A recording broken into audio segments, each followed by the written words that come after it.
10 de la mañana, 35 minutos. Esta edición del Día del Patrimonio, organizado por el Ministerio de Educación y Cultura, como todos los años, y la Comisión de Patrimonio Cultural de la Nación, tiene el acierto de estar dedicado al lenguaje de los uruguayos. Un patrimonio intangible, de alguna manera. Ya hace unos años se había realizado un Día del Patrimonio al patrimonio intangible. Recuerdo que estaba incluido, por ejemplo, el relato de don Carlos Solé como patrimonio de los uruguayos, esa cosa que ha acompañado a generaciones y generaciones de uruguayos. Y este año está dedicado al lenguaje de los uruguayos. Y para hablar de este patrimonio de todos nosotros, está aquí con nosotros en los estudios, y le agradecemos mucho por haber venido hasta aquí, al maestro José María Bobaldía, miembro de la Academia Nacional de Letras. ¿Cómo le va, maestro? Buen día. Muy bien, felizmente, muy bien, encantado que me hayan invitado, no es ningún esfuerzo extraordinario, lo hacemos con todo gusto. Pero está con mucho trabajo, sabemos. Es cierto, estamos en lo que podría llamarse una zafra. Claro. En lo más intenso de una zafra, que esperamos que después de pasar esta conmemoración alivie un poco. Si hay alguien que se ha dedicado a estudiar el lenguaje, es usted, el lenguaje uruguayo. Alguna parte sí, pero quiero decir que en mí es una disciplina que puede llamarse tardía, digamos así, y que surgió como consecuencia de una serie de circunstancias que me colocaron en ese trance. Es decir, yo comencé a estudiar tardíamente, entré al liceo con más de 20 años, me vine a Montevideo desde mi pago con 25 años, es decir, 25 años los viví en un medio cultural que no es el montevideano, para no exagerar en diferencias y similitudes. Y bueno, cuando empecé a trabajar en mi profesión, se daban con frecuencia en el salón, donde siempre nos manejábamos en un ámbito muy abierto, en mucha confianza. Los propios niños me planteaban a mí dudas sobre mi manera de expresarme, porque en determinada oportunidad se me escapaba alguna palabra que para ellos sonaba extraña. Claro. Y ahí entramos nosotros a aproximarnos a la problemática del lenguaje cuando choca con problemas de comunicación. Es decir, cuando quien nos escucha oye una palabra que para él no tiene sentido conocido, y entonces nos plantea interrogar. Claro. Bueno, por ese camino empezamos. Yo un día escribí un libro que se llama 20 mentiras de verdad, que es una recopilación, como dicen algunos. Yo no creo que sea recopilación, porque yo lo elaboré sobre la memoria pura, digamos así. Me senté un día a recordar cuentos que había oído en mi niñez y escribí. Claro. Los escribí porque empecé a necesitarlos como material de trabajo para mi tarea de maestro. Y ese libro fue a dar a la Academia de Letras, y ahí existe un departamento de investigaciones que es el que reúne la materia prima que después desemboca en diccionarios. Este diccionario que tenemos arriba de la mesa, que es un ejemplar realmente increíble de palabras del lenguaje utilizado en Uruguay. Y es verdad. Y bueno, y ahí siempre llegó ese libro y apareció con un contenido muy rico en palabras que ofrecían dudas, que no eran de conocimiento pleno y que algunas resultaban desconocidas. Y me invitaron a concurrir y a conversar sobre el tema, y a explicar el sentido de esas palabras, que se comprendía porque, si bien su significado no era explícito, el contexto nos daba al lector una guía. Es un libro que está al alcance de los niños, hasta los niños lo leen. Claro. Pero todo por intuición o por búsqueda a través del contexto. Bueno, y yo expliqué eso, pero la explicación no aparecía como suficientemente clara, y en determinado momento lo que se aclaró fue que yo, cuando explicaba, utilizaba otras palabras que también tampoco estaban.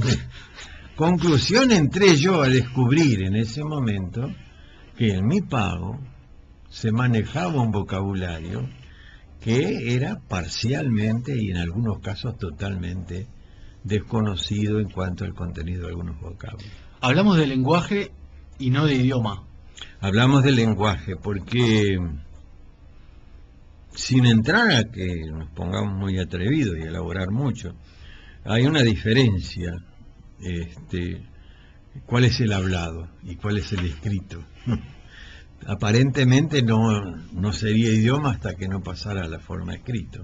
Y quedaríamos en el lenguaje. A mí me gusta mucho manejar el concepto habla, Claro. porque creo que sigue siendo la vertiente mayor de lenguaje, ¿no es cierto? Es decir, los que estudian, los que se mantienen cerca del lenguaje, lo que hacen es recoger de lo que se habla, ¿no?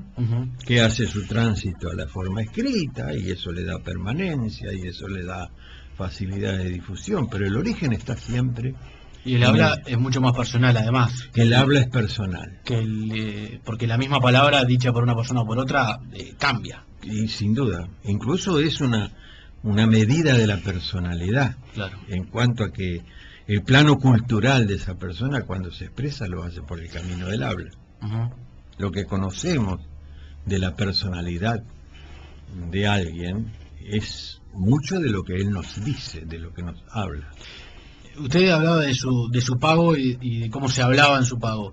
¿Hay varios lenguajes en el Uruguay? Hay. Sin ninguna duda, si tenemos en cuenta esto que yo digo.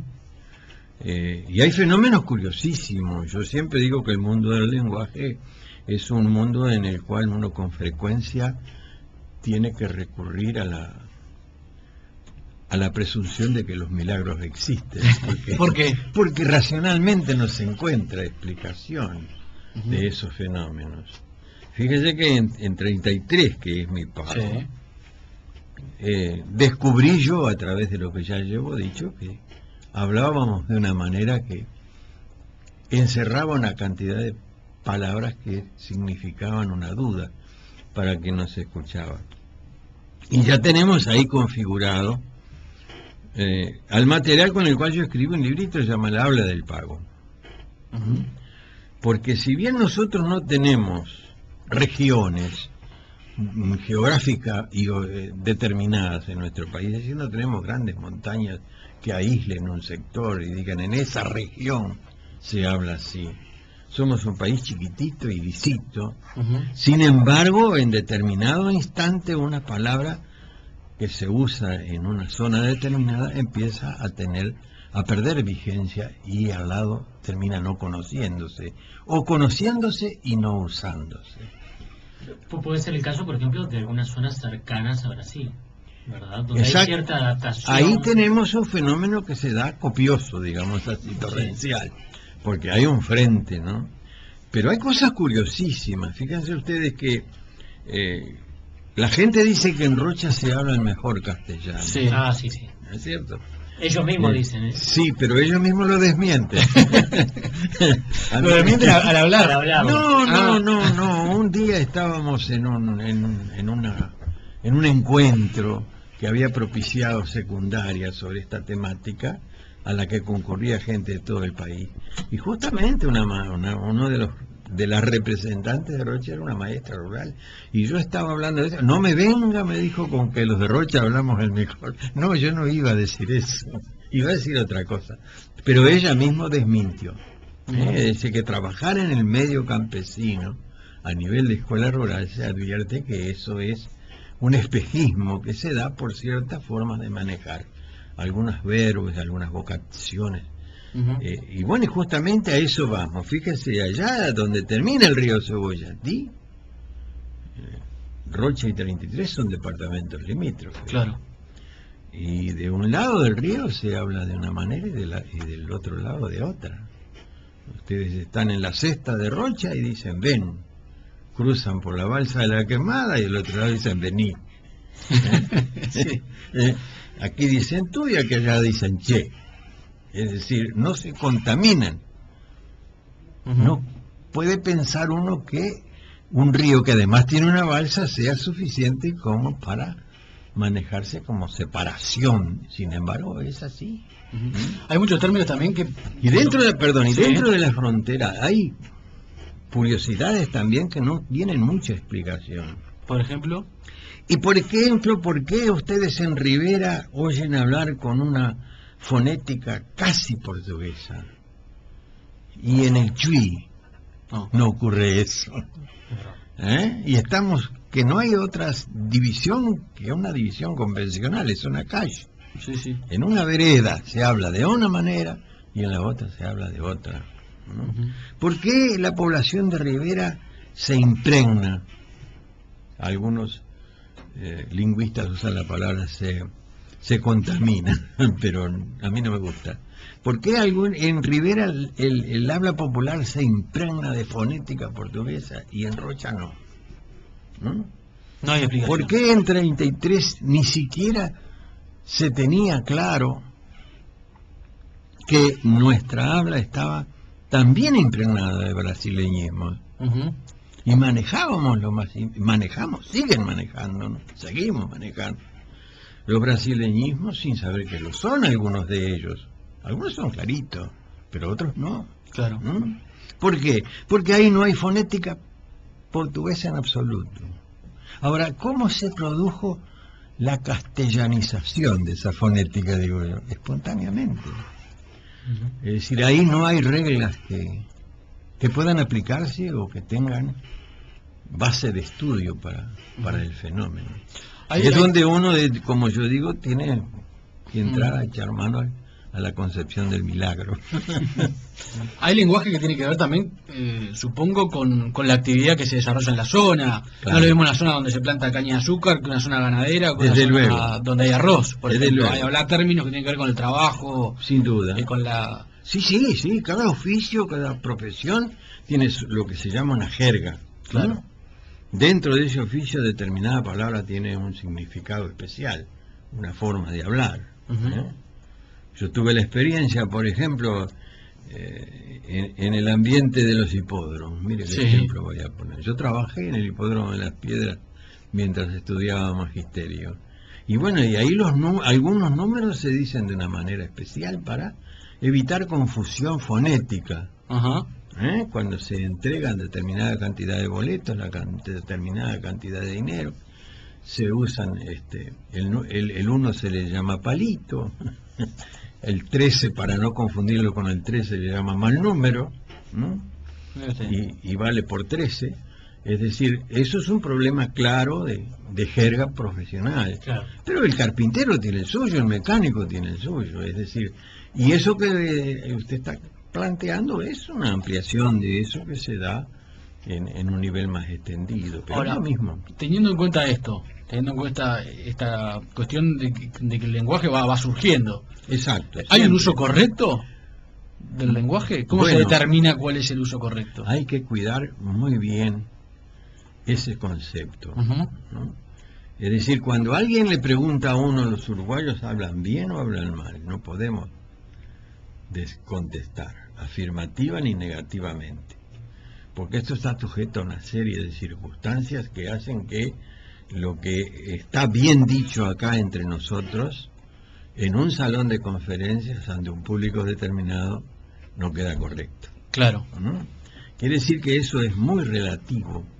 Y antes de decir que hablamos bien o mal, si vamos a las raíces de la mecánica del lenguaje, nos quedamos con que si nosotros decimos una palabra de determinada forma y quien la escucha comprende lo que queremos decir, ese lenguaje es válido. Hay un ejemplo que quizás a mí me quedó grabado anteanoche, cuando fui a pedir una pizza con mozzarella para llevar a la casa de un amigo, y le pido una pizza con mozzarella para llevar, y el hombre se da vuelta y dice, una blanca para viaje. Exacto. Yo quedé reflexionando, una blanca para viaje, realmente blanco por el color de la mozzarella derretida, pero bueno, es el contexto y la profesión, la manera rápida de comunicarse, la necesidad de tener una comunicación veloz, en ese caso puntual, que te hace adaptar al lenguaje. Es un precioso ejemplo de lo que estamos hablando, de lo que se llama lenguaje jergal, que generalmente en algunos gremios, en algunas tareas, es muy rico. Justamente el de la alimentación es el más rico. A mí me contaba una maestra compañera que tuvo problemas en la estación Retiro de Buenos Aires hace muchos años, se arrimó a un mostrador y había una campana de vidrio sobre la cual se colocaba una pila de lo que nosotros llamamos tortugas. Y ella, al mozo que la atendió, le pidió una tortuga y el señor la quedó mirando con extrañeza. Claro. Y ella extrañada de que algo le pasaba al señor que no la comprendía, sobre todo con aquel enorme ejemplo allí al lado. Terminó señalando con el dedo. Quiero eso. Eso se da muchísimo. Acá un oyente, Víctor, desde Ancina, en Tacuarembó, pregunta una cosa interesante. ¿Debemos hablar como la mayoría? Si la mayoría demuestra que no nos entiende hablando de otra forma, no. Porque ya nos quedamos sin lenguaje. Vamos a esto que acababa de decir. La comunicación es lo básico. Generalmente la mayoría suele, eso sí, generalmente la mayoría suele imponer la presencia de algunas palabras. Pero atención, esa presencia puede no ser definitiva. Es decir, de repente aparecen palabras que se imponen porque se necesitan, porque la gente las usa, las comprende, pero después ocurre que esa presencia empieza a debilitarse y termina por desaparecer el objeto que nombraba esa palabra, y entonces la palabra se... Hace unos años acá se habla que en 33 incluso se tomó como una palabra propia y se le agregó un sentido especial, la palabra sanforizado. ¿Qué es eso? Me alegra que me pregunten qué es eso. En esta disciplina de la publicidad radial era una palabra de uso continuo, permanente. El sanforizado se decía en esa época que era un tratamiento especial al que se sometían algunas telas que aseguraban que no encogían en absoluto. Y entonces, por ejemplo, esa gente que le va a comprar una túnica al niño para la escuela, lo importante, un niño que está creciendo, si además se encoge. Y entonces la tela sanforizada era una tela resistente y que no encogía en absoluto. En 33 se tomó eso popularmente y tomó un sentido especial, y a un niño que era muy inquieto, que no era fácilmente corregible, era un juguete sanforizado. Es decir, porque resistía todo. Bueno, se supone que era por eso. Y actualmente esa palabra, ustedes mismos me acaban de preguntar qué significa. Está en el habla del pago, el librito mío, porque en esa época era de uso corriente. Acá Lucía, nuestra productora, que es oriunda de Florida, dice que cuando llegó a Montevideo pedía en la panadería cañoncitos. Exacto. Y la panadera no sabía que se estaba refiriendo al pan con grasa, como le decimos acá. Exactamente, sí. En otro lado lo llaman cuernitos. Sí, en el campo de la alimentación, por decirlo así, hay una variedad enorme. Los distintos tamaños y tipos y nombres de los artículos es una variedad muy grande. Los vasos para la cerveza, un cívico, un liso, una manija, y dentro del ámbito de la alimentación funcionan perfectamente. Maestro, vamos a hacer una pausa y después de la pausa le voy a pedir que nos cuente cuál es la palabra más rara que ha escuchado del lenguaje uruguayo. ¿Cuál le costó más trabajo encontrar el origen y la explicación de cómo se escribe y por qué se dice así?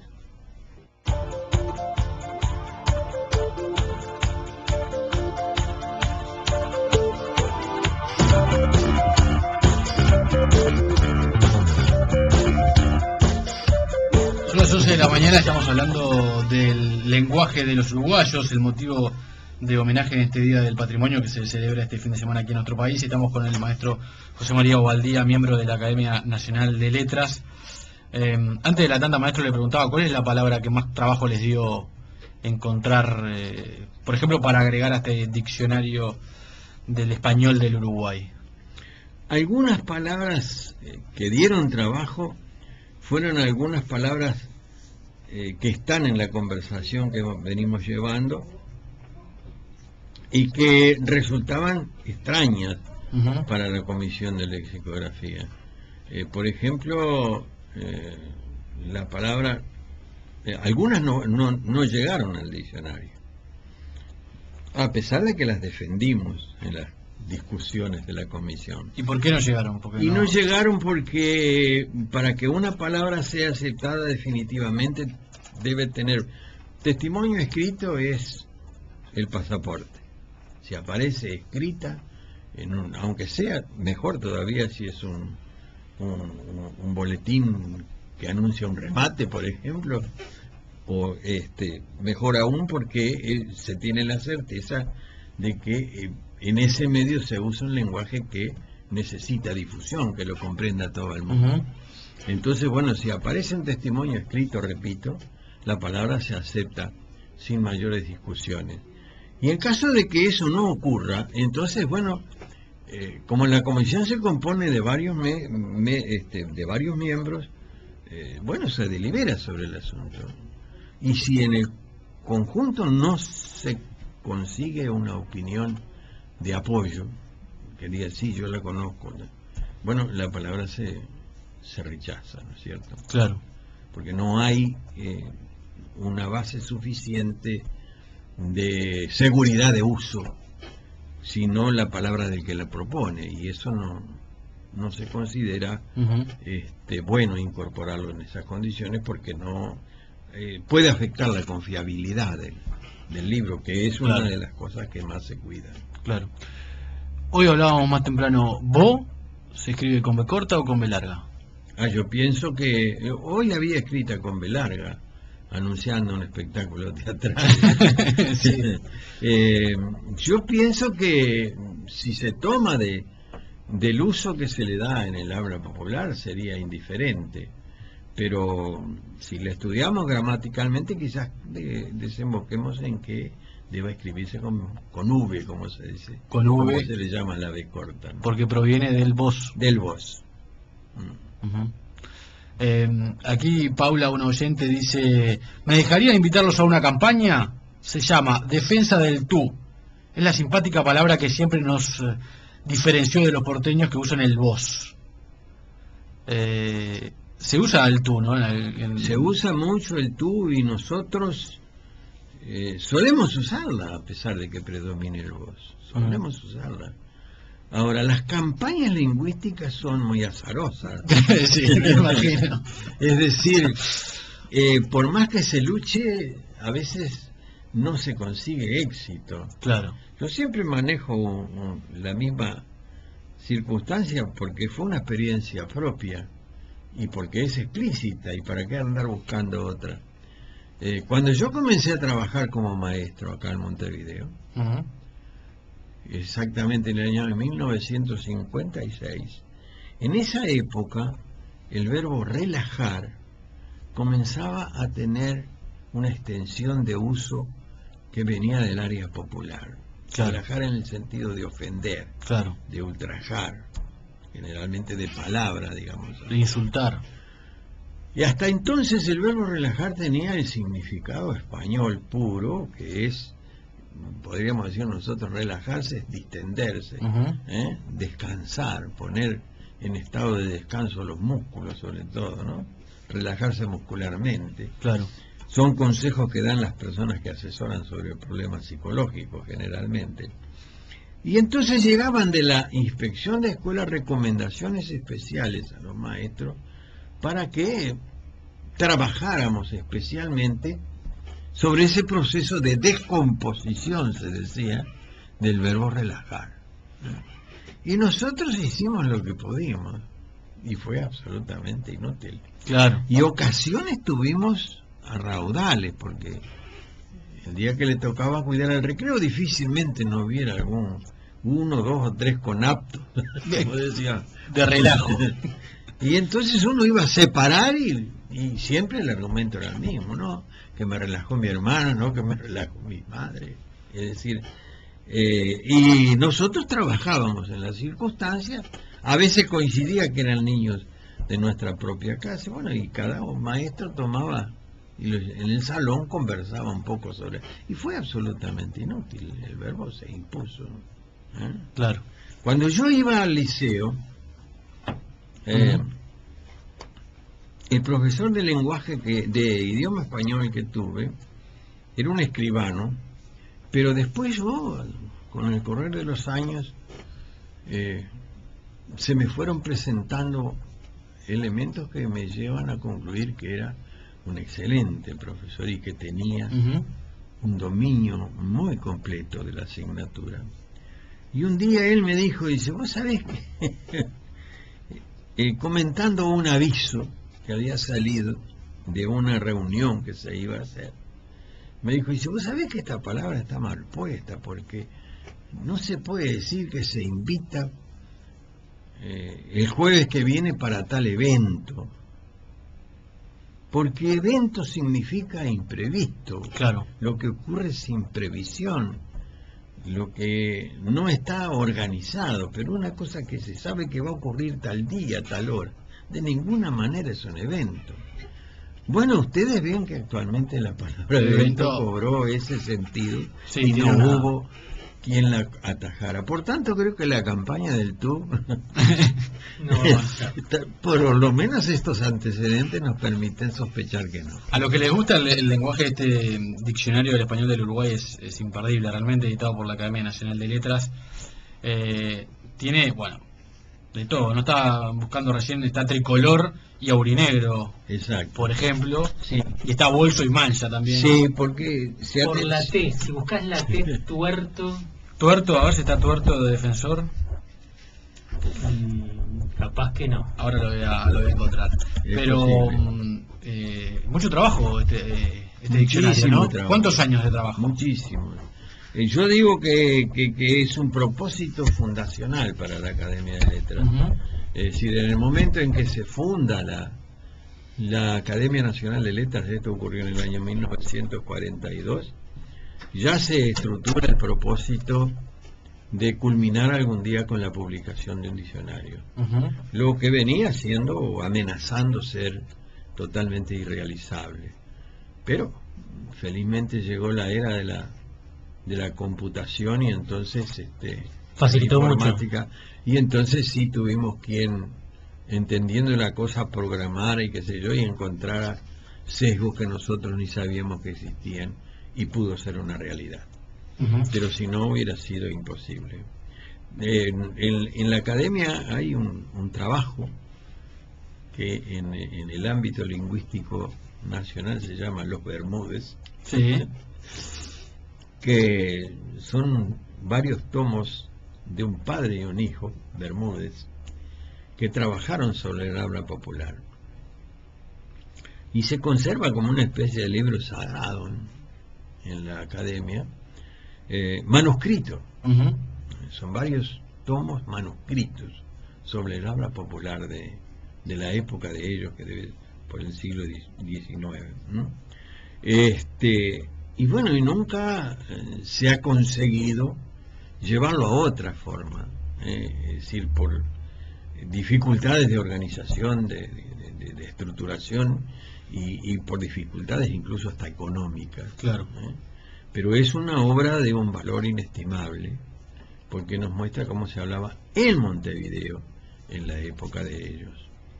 Es decir, a veces no es fácil someter un tema de lingüística a un proceso, claro, que llegue, que culmine en un libro. Le digo a Alejandro que tuerto está en este diccionario, y tuerto me dice violeta.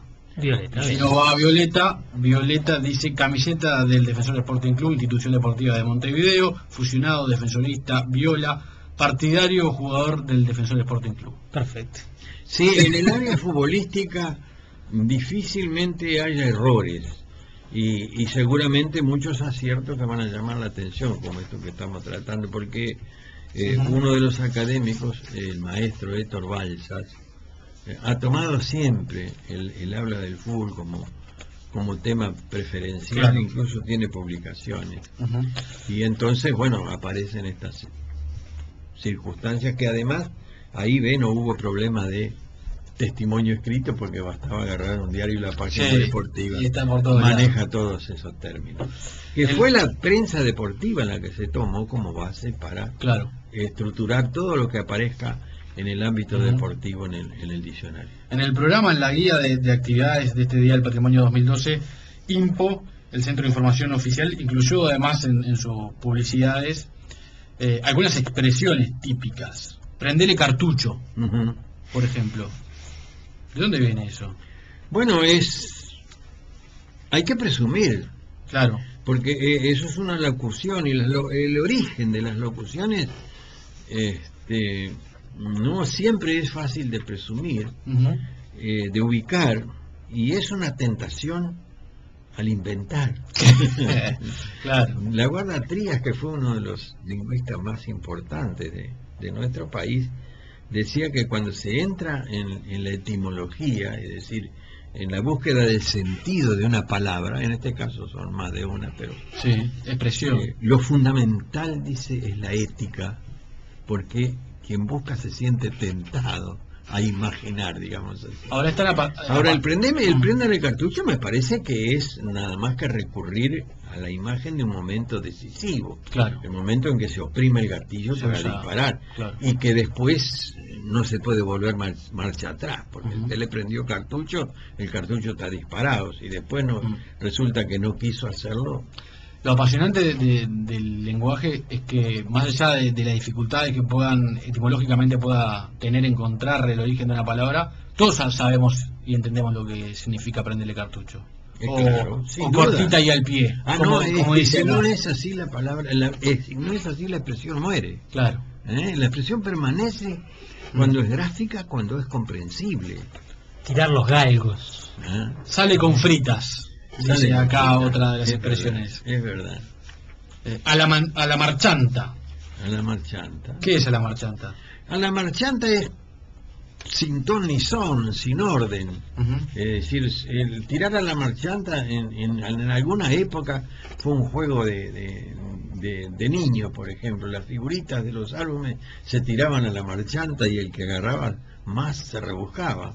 Es decir, tirar a la marchanta es plantear algo sin mucho orden y que se rebusque el primero que llegue. Claro. Pero no hay razonamiento ni hay nada que signifique respetabilidad en el proceso. No. Acá hay otra expresión que también creo que proviene del fútbol, que es muy uruguaya, que es tuya Héctor. Tuya Héctor, bueno, esa es histórica, ¿no? Y tiene protagonistas en la historia futbolística, ¿no? Quien la dijo fue un jugador que se llamó Tito Borjas. Sí. No sé cuál era el nombre porque pasó a la historia como Tito Borjas.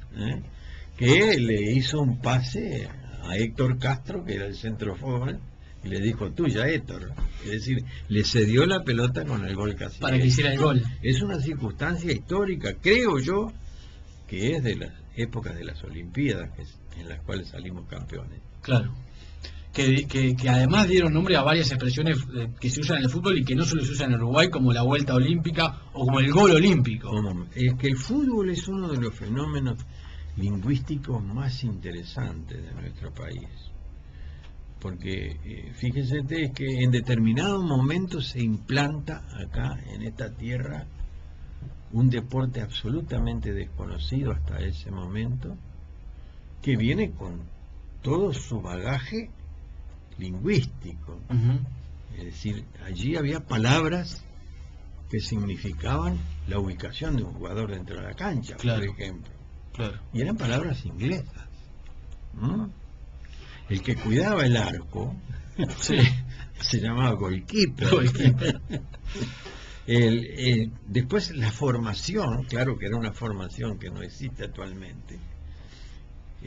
Actualmente sería un 2-3-5, claro, como dicen los técnicos, ¿no? Y esos dos se llamaban back. Los back. Bueno, quedó como va, digo como vas, a veces con ese.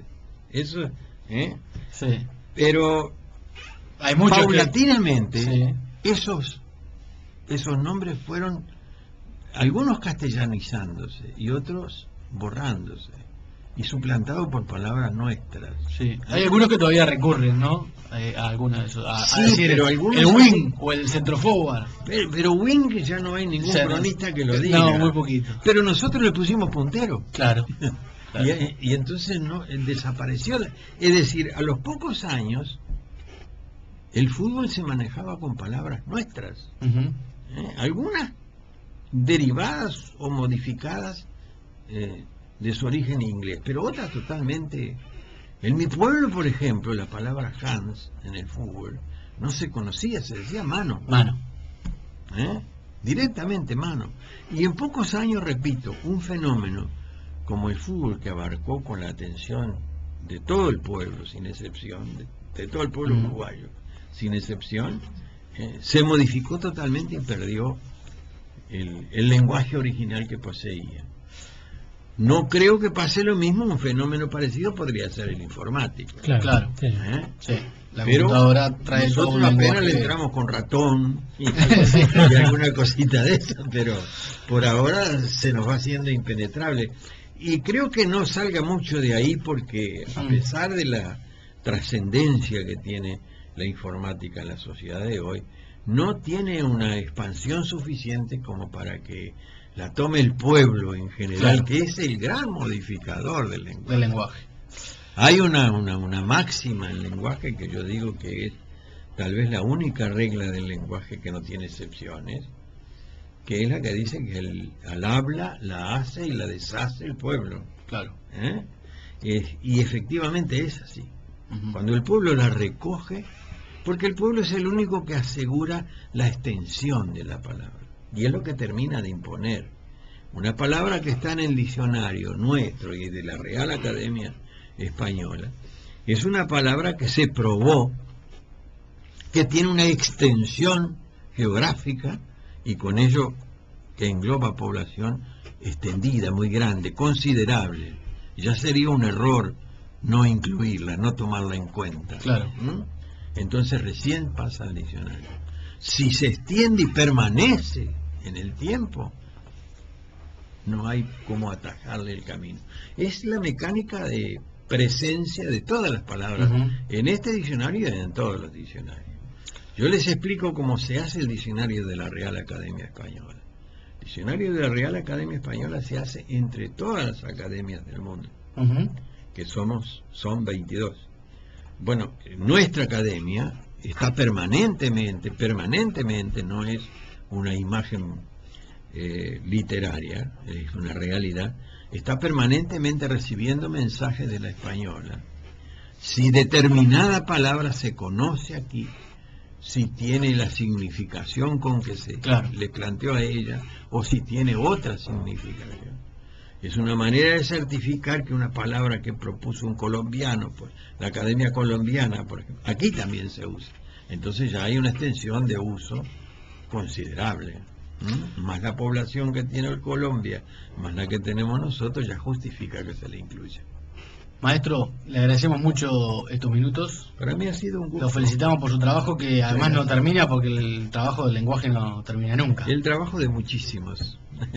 Está claro ahí porque incluso hay una página Sí, donde sí, aparecen están los todos colaboradores mencionados, que lo subo en todo el, lo que han en todo el trabajado territorio en nacional. este diccionario. Hay uno que yo destaco para mí especialmente porque muchos de ellos están referidos a su origen dentro del país, ¿no? Claro. Que Florida, que el Chuy, ustedes si leen con atención o sin atención van a encontrar ahí entre ellos una persona que da como dato de su lugar de residencia Sí. y del sitio donde él recogió las palabras que propuso, ruta tal, kilómetro no sé cuánto, es decir, ni siquiera hay pueblo. Claro. Una persona Una zona. que vive en una zona. Le agradecemos mucho, maestro José María Bobaldía, por estar aquí. Muchas gracias.